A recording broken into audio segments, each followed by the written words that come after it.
अस्सलाम वालेकुम दोस्तों, उर्दू दास्तान चैनल पर खुश आमदीद। मुअज़्ज़िज़ सामीन हज़रात, आइए सुनते हैं उर्दू नावल इंतकाम किस्त नंबर 99। मुअज़्ज़िज़ सामीन, आपसे उम्मीद की जाती है कि वीडियो को लाइक करें और चैनल को भी सब्सक्राइब कर लें, शुक्रिया। रात धीरे धीरे गहरी हो रही थी, लेकिन इसकी आंखों में नींद का नामो निशान नहीं था। इसके सारे अजीज़ तरीन लोग किसी न किसी मुसीबत में गिरफ्तार थे और इनके लिए कुछ न कर पाने की तकलीफ इसे चैन नहीं लेने दे रही थी। नहीं, मैं इस बेबसी को कबूल नहीं कर सकता।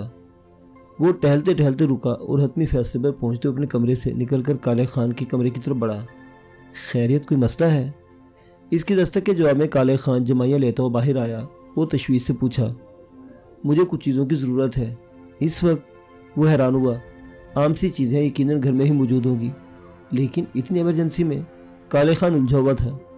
मुझे अभी फ़ौरन बाहर जाना है। अगर तुम अपनी नींद ख़राब करके ये चीज़ें मुझे फराहम कर दो तो ठीक है, वरना मुझे शायद किसी दुकान का ताला तोड़ना पड़े। आप मुझे बताएं क्या चाहिए। काले खान इसके अंदाज़ो अल्फाज दोनों से सटपटा गया। वो एक एक करके इसे मतलूबा अशिया के नाम बताने लगा। स्टोर रूम में ये सारा सामान मिल जाएगा, लेकिन कुछ पता भी तो चले कि आपको ये सब कुछ क्यों चाहिए। काले खान की नींद गायब हो चुकी थी और वो उलझन ज़्यादा सा इससे वजह जानना चाहता था।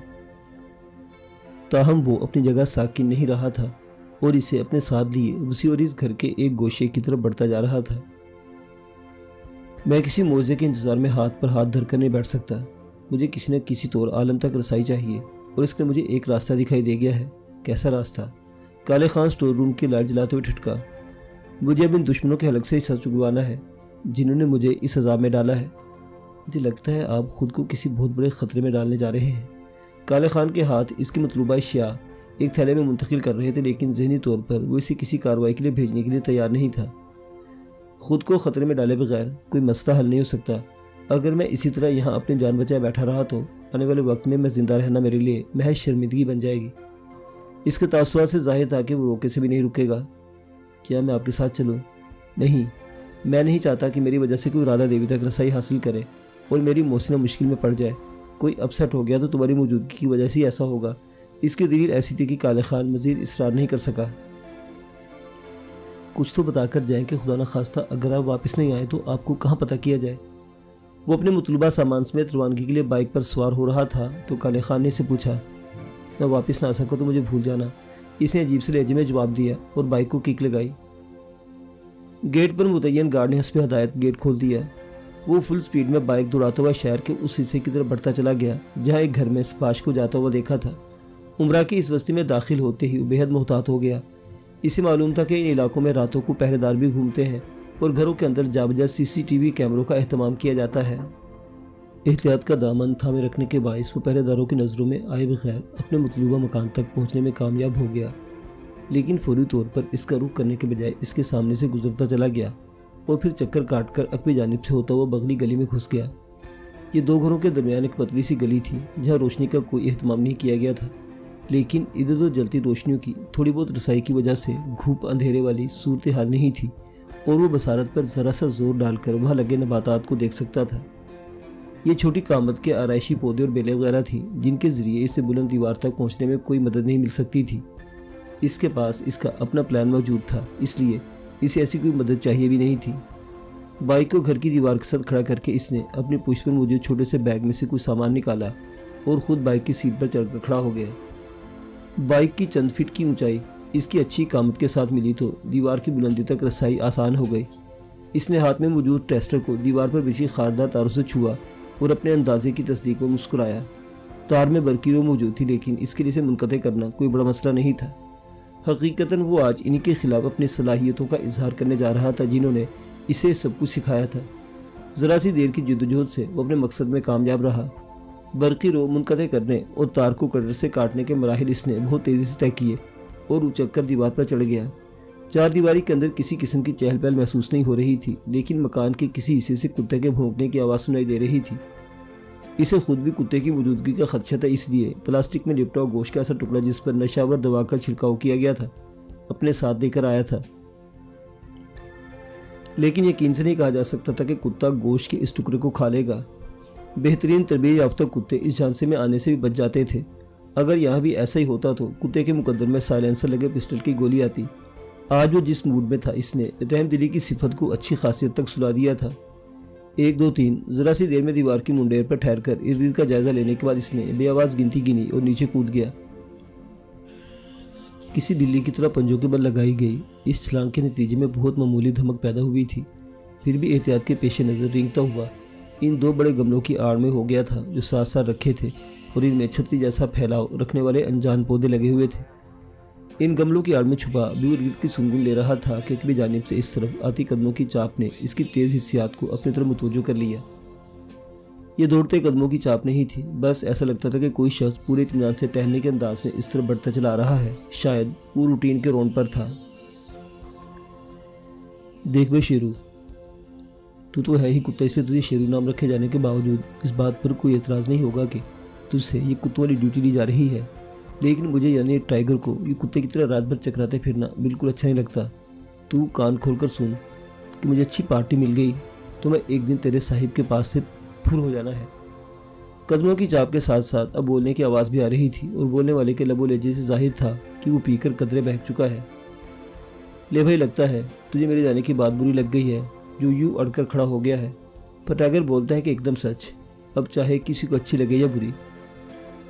कुत्ता चलते चलते इन गमलों से कुछ फासले पर रुक गया था जहां वो छुपा हुआ था। इसके रुकने पर खुद को टाइगर कहने वाले ने इसे अपने ख्यालात से मुस्तफीद किया था, लेकिन तरबियत याफ्ता जानवर इसकी सुनने के बजाय कदरे बेचैनी से इधर उधर गर्दन घुमा रहा था। माज को खदशा महसूस हुआ कि वो किसी भी लम्हे इसकी मौजूदगी का राज फाश कर तो इस पर हमलावर हो जाएगा। ऐसी किसी मुश्किल से निपटने के लिए इसने अपने खामोश हथियार को इसे और टाइगर को हमेशा के लिए खामोश करने के लिए तैयार कर लिया। चल यार आगे लग, ये राउंड पूरा हो तो मैंने जाकर सोना है। तू देता रहना सारी रात पहरा, मैं तो अब सवेरे थोड़ी देर पहले ही उठूंगा। टाइगर ने कुत्ते का पटा पकड़कर आगे तरफ धकेला तो वो हैरत अंगेज तौर पर चल पड़ा। माज ने बेइख्तियार ये गहरी सांस ली। वो समझ गया था कि ये इसके बाजू पर बंधे इस जादुई पत्थर का कमाल था कि कुत्ते के हिस्से शामा ने इसकी बू महसूस नहीं की थी, वरना वो हंगामा बपा कर देता। वो जो ज़रा देर को रुका भी तो शायद इसलिए कि इसकी जिबिल्लत ने इसे कोई इशारा दिया था, लेकिन इसे पूरी तरह कुछ समझने का मौका नहीं दिया था। ठीक है दोस्त, आज की रात तुम भी अपने साथी की तरह आराम करते रहना। कुत्ता और वो आदमी आगे निकल गए तो माज जहरीला बड़बड़ाया और बैग में से गोश्त का पैकेट निकालकर इसमें मौजूद गोश्त के पार्चे एक तरफ उछाल दिए। इस काम से फारिग होकर इसने असल इमारत की तरफ पेशकदमी शुरू कर दी। सरसरी सा जायजा लेने पर ही इसे अंदाज़ा हो गया था कि तमाम खिड़कियों पर लोहे की मजबूत ग्रिल्स लगी हुई है। इन ग्रिल्स को काटने की अहलियत रखने वाला कटर इसके पास मौजूद नहीं था और वो दरवाजे का रुख खुद नहीं करना चाहता था। ऐसे में इसके पास एक ही हल रह गया था कि इसने लोहे का मजबूत कुंडा लगी रस्सी को निकाला और कुंडे को छत की तरफ उछाल दिया। पहली ही कोशिश में इसे कामयाबी हासिल हो गई। हल्का सा झटका देकर मजबूती का अंदाज़ा लगाने के बाद इसने जूते बैग में ठोंसे और तेजी से ऊपर चढ़ना शुरू कर दिया। अभी वो आधा ही फासला तय कर सका था कि तेज दौड़ते कदमों की आवाज़ ने ठिठका दिया। इसने फौरन ही आवाज़ की समझ नजरें दौड़ाई। फौरन ही कुत्ते का हवेला दिखाई दे गया। शायद वो अपना शक दूर करने के लिए आया था। माज ने दोनों पंजों और एक हाथ की मदद से खुद को रस्सी पर मजबूत जमाया और दूसरे हाथ से पिस्टल थामे कुत्ते को निशाना बनाने के लिए तैयार हो गया। लेकिन फिर यह देखकर बेइख्तियार एक गहरा सांस लिया कि कुत्ता इसकी तरफ आने के बजाय उस गोश्त की तरफ बढ़ गया था जहाँ इसने गोश्त के पार्चे फेंके थे। कुत्ते को पेट पूजा में मशगूल छोड़कर इत्मीनान से ऊपर चढ़ गया। ऊपर चढ़ते इसने सबसे पहले रस्सी को लपेटा और इसे बैग में वापस रखने से पहले अपने जूते निकाल कर पहने। रबर सूल के ये आरामदेह जूते बिल्कुल भी इसके कदमों की आवाज़ पैदा नहीं होने दे रहे थे। वो आराम से छत पर चलता हुआ नीचे जाने का रास्ता तलाश करता रहा। इसे ये देखकर मायूसी हुई कि इसकी तोकों के मुताबिक छत तक आने के लिए कोई सीढ़ी वगैरह मौजूद नहीं थी। हवादान या रोशनदान भी नहीं दिखाई दे रहे थे। इमारत खासी महफूज है, शायद इसीलिए बहुत ज़्यादा हिफाजती इक़दाम नहीं किए गए।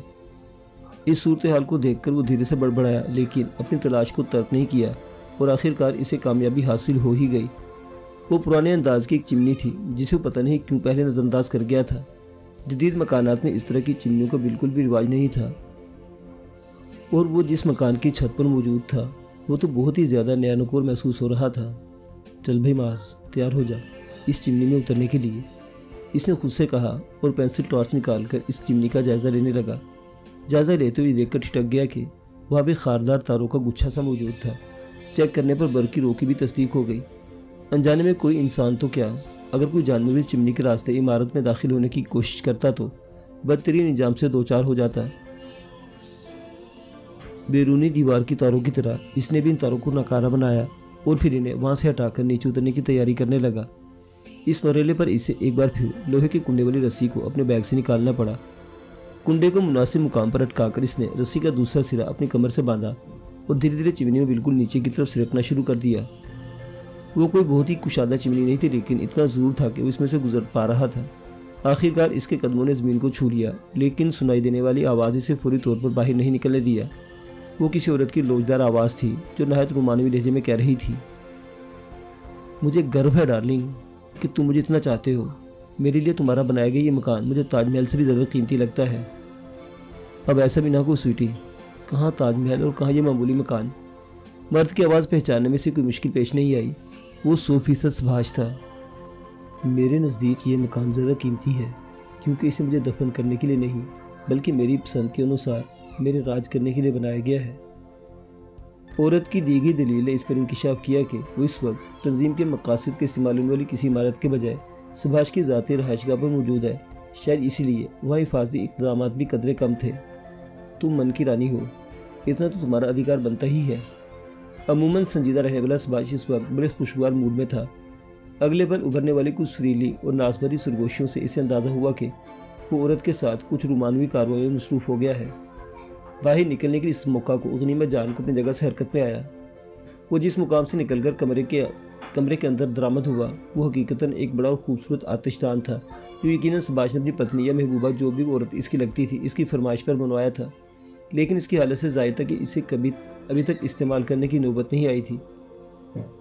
मैं तुम्हें बहुत मिस करता हूँ डार्लिंग, तुम अपनी जॉब चेंज कर लो ताकि हम हर रात एक दूसरे के साथ गुजार सकें। आतिशदानी से जिस कमरे में उगला था वो सुभाष की ख्वाबगाह साबित हुआ था और इस वक्त अपनी उसी बिस्तर पर एक कामनी सी औरत के साथ रंगीन और संगीन लम्हात से गुजर रहा था। कमरे में जलती नीलगु रोशनी, एसी की खुशबू, ठंडक और बहुत ही मध्यम मौसीकी ने माहौल को मजीद रुमान परवर बना रखा था। इसीलिए बेहद तरबियत याफ्ता शख्स होते हुए भी वो फौरी तौर पर वहाँ किसी की मौजूदगी को ना भांप सका। माज को भी फितरी शर्म ने छटकाया, लेकिन इसके पास वापस पलटने की कोई गुंजाइश नहीं थी। इसलिए हर बात को बाला ताक रखते हुए सुभाष की तरफ लपका। इसी लम्हे सुभाष की बाहों में मौजूद औरत की नज़र इस पर पड़ गई। रद्द अमल में इसने एक चीख मारी। सुभाष गोया करंट खाकर अपनी जगह से उछला। इसकी हरकत में आ जाने के बायस माज का वार ओछा पड़ा। सुभाष फौरन खुद को संभाल कर इस पर हमलावर हुआ। वो तड़प कर तेजी से एक तरफ हट गया। सुभाष अपनी झोंक में एक आराइशी लैंप से जा टकराया, जिसके गिरने से खासा शोर पैदा हुआ, लेकिन कमरे की बनावट से जाहिर था कि वो साउंड प्रूफ है। Help help! और जो बिस्तर पर उठ बैठी थी और एक चादर से अपनी उरियाना छुपाने की कोशिश कर रही थी, कमरे के साउंड प्रूफ होने को भुलाए मदद के लिए पुकार रही थी। अगर इसकी आवाज़ बाहर तक रसाई हासिल कर भी लेती तो इस बात का इम्कान बहुत कम था कि नशा करके सोया मुलाजिम जाग कर यहाँ का रुख कर पाता। कुत्ता भी यकीनी तौर पर बेवक्त की दावत उड़ाने के बाद कहीं बेहोश पड़ा था। शू बास्टर्ड, तुम्हारी हिम्मत कैसे मेरे घर में घुसने की? सुभाष के गिरते के साथ ही उछलकर खड़ा हुआ और लैंप के लंबे से पाइप को दोनों हाथों से थामकर इस पर हमलावर हुआ। इसने न सिर्फ सुभाष के वार को नाकाम बनाया, बल्कि एक लात घुमाकर यूं इसके सीने पर मारी कि इसकी पूंछ जाकर दीवार से टकरा गई। मार छलांग लगाकर इसके करीब पहुंचा और पूरा जोर लगाकर इसे दीवार के साथ धकेलने लगा। बस मिस्टर सुभाष, अब तुम्हारा खेल खत्म। अब अगर हरकत करने की कोशिश की तो इस पिस्टल की सारी गोलियां तुम्हारी खोपड़ी में उतार दूंगा। इसने एकदम ही पिस्टल निकालकर सुभाष की खोपड़ी पर रख दिया। चूंकि इसे सुभाष से मालूमात दरकार थी, इसलिए अब तक लड़ाई में इस हथियार का इस्तेमाल नहीं किया था। माज, अगरचे इसने अपने हुलिये में खासी तब्दीलियां कर रखी थी, लेकिन सुभाष जैसा तजर्बेकार बंदा इतने करीब से इसे पहचानने में नाकाम हो जाता, ये कैसे मुमकिन था? इसने इसे पहचान लिया, लेकिन आवाज़ से जाहिर था कि बहुत ज़्यादा हैरान है। माज नहीं, तुम्हारी मौत। कुछ इसका अंदरूनी गुस्सा और कुछ सुभाष पर अपनी दाश्त बिठाना मकसूद था। इसने खौफनाक लहजे में कहते हुए गर्दन दबोच ली। यकदम ही सुभाष की आंखों में दहशत उतर आई। माज को समझने में कुछ ताखीर हुई कि इसकी आंखों में दहशत इसके अक्ल में देखते हुए झलकी थी। वो बेसाख्ता ही पलटते उसने यूँ महसूस किया कि एक अंगारा इसके बाजू को छूता हुआ गुजरा है। अगले ही पल इसने सुभाष के उरिया सीने पर नमूदार होने वाले सुराख से उबलता हुआ खून देखा। फितरी रद्दमल के तौर पर इसने गोली चला दी। गोली बिस्तर पर बैठी औरत के सीने में लगी और वो उलटकर गिर गई। गिरने से इसके हाथ से रिवॉल्वर भी निकलकर दूर जा गिरा, लेकिन यह सब होने से कबल ही दूसरा फायर कर चुकी थी। दूसरा फायर नीचे गिरते हुए सुभाष के सर में लगा था और उसकी खोपड़ी का एक बड़ा हिस्सा उड़ गया था। मास के समझना मुश्किल नहीं था कि औरत ने तकिए वगैरह के नीचे रखा सुभाष का रिवॉल्वर निकालकर कार्रवाई की थी, लेकिन यकीनन वो एक आमसी औरत थी जो सुभाष के साथ रहने की वजह से असला चलाना तो जानती थी, लेकिन ऐसी सूरत हाल में इसके लिए अपने असाब पर काबू रखना मुमकिन नहीं था। इसलिए वो सुभाष की मदद करते करते इसकी मौत का सामान कर गई थी। वो एक पल तो वहीं खड़ा खून उगलते इन दोनों इंसानी जिस्मों को देखता रहा। दुश्मन का मर जाना भी इसे इतने शदीद सदमे से दो चार करता है। इसे यह तजर्बा पहली बार हो रहा था। सुभाष के मरने से वो एक बार फिर बंद गली में आ खड़ा हुआ था, लेकिन अब कुछ किया नहीं जा सकता था। इसलिए बेहतर था कि वो पहली फुर्सत में वहाँ से निकल जाता। वापसी के लिए चिमनी वाला रास्ता इख्तियार करने के लिए इसने सीधा रास्ता इख्तियार किया। मजबूत दरवाजे को खोलकर बाहर निकलना जरा भी दुश्वार साबित नहीं हुआ। हाथों में मौजूद रबर के दस्तानों की वजह से इसे इस बात का कोई अंदेशा नहीं था कि वो वहाँ अपनी कोई निशानी छोड़कर जा रहा है, लेकिन कोई तो निशानी थी जिसे वो छोड़े जा रहा था। फराज, नुसरत ने बेटे की शक्ल देखी और बिलक बिलक कर रोने लगी। हौसले से अम्मी, इंशाल्लाह सब ठीक हो जाएगा।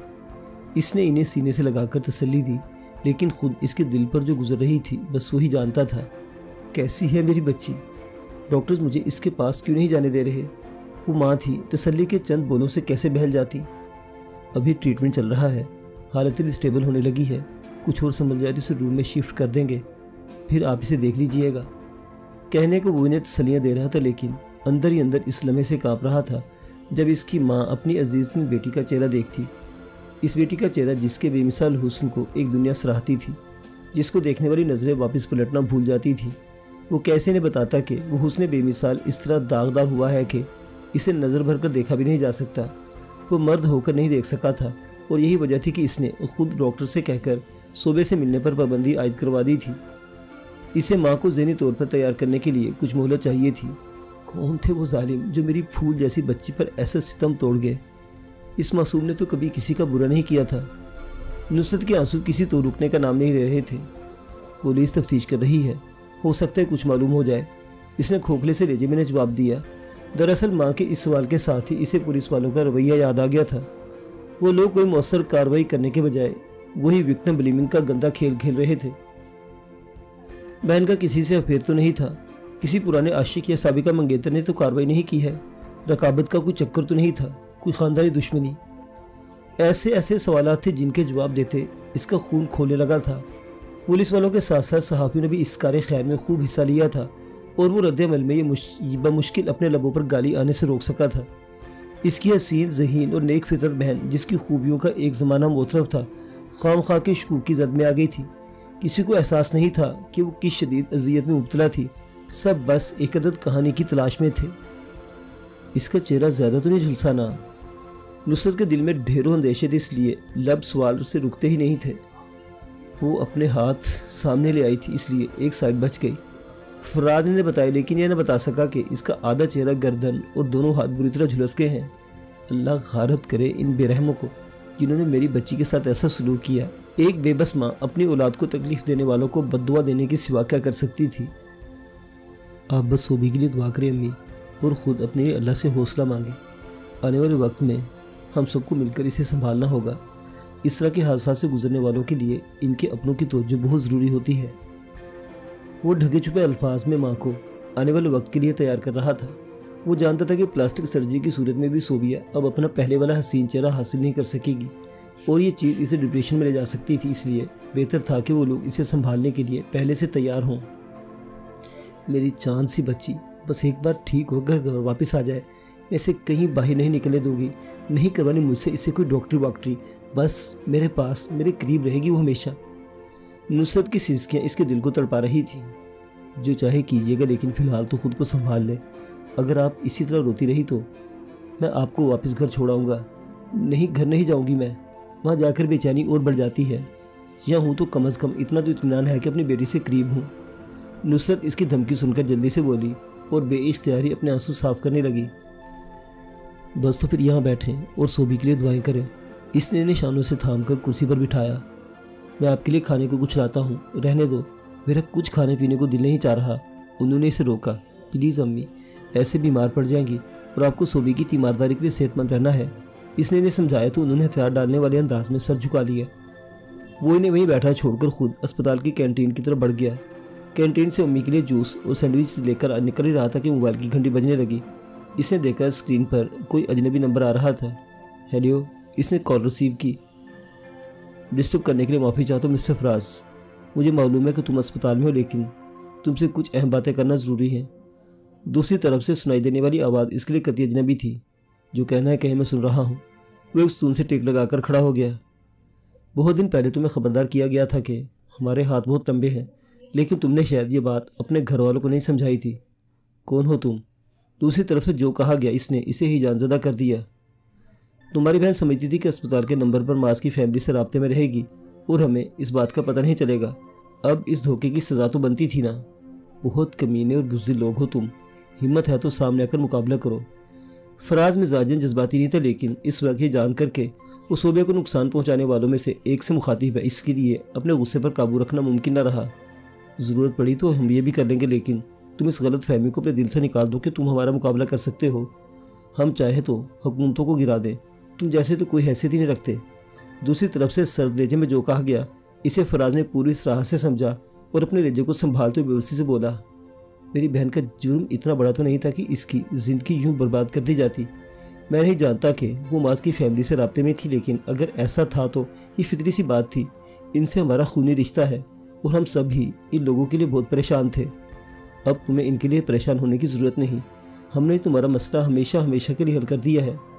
क्या मतलब? किसी अनहोनी के एहसास ने फराज के पूरे वजूद में एक सर्द सी लहर दौड़ा दी। हमने इन्हें भागदौड़ की ज़िंदगी से निजात दिला दी। अब वो समुद्री जानवरों के पेट में सुकून से हैं। तुम झूठ बोल रहे हो। फराज की खबर नाकाबिल कबूल थी। हमें इसकी ज़रूरत नहीं, अलबत्ता अगर तुम वसाल रखते हो तो तस्दीक कर सकते हो। सिंगापुर में पनाह लेने वाले तुम्हारे मामू की फैमिली कैसे वहाँ से फरार होते हुए एक लॉन्च पर होने वाले धमाके के नतीजे में लॉन्च के साथ टुकड़ों में तकसीम होकर समंदर की ग़िज़ा बन गई। सुनाने वाला एक नहायत अंदोना खबर बड़े सुकून से सुना रहा था। फराज का अलबत्ता ये हाल था कि अगर इसने स्तून से टेक न लगा रखी होती तो इसके लिए अपने कदमों पर खड़ा रहना मुश्किल हो जाता। एक ही पल में अस्पताल के दरो दीवार इधर से उधर आते जाते अस्पताल का अमला और मरीजों के लवाकिन समेत इसके गिर्द घूम कर रह गए थे। वो जब तक तो खुद को संभालता, दूसरी तरफ से राब्ता मुनक़ते किया जा चुका था। इसने बेखरारी से आने वाले कॉल के नंबर को डायल किया। जवाब में मायूसी इसका मुकद्दर बनी। आपके मतलूबा नंबर से राब्ता मुमकिन नहीं है, मशीनी आवाज़ इतला दे रही थी। वो बेजान होते हुए कदमों के साथ स्तून के सहारे ज़मीन पर बैठ गया। खुद को संभाल पाता तो ये फैसला करता कि पहले ही बेटी के लिए तलब थी अपनी माँ को ये खबर सुनाए या नहीं। मुअज़्ज़िज़ सामीन हज़रात, ये दास्तान अभी जारी है। बकिया वाक़यात अगली किस्त में देखते रहिए। उर्दू दास्तान। अल्लाह हाफिज़।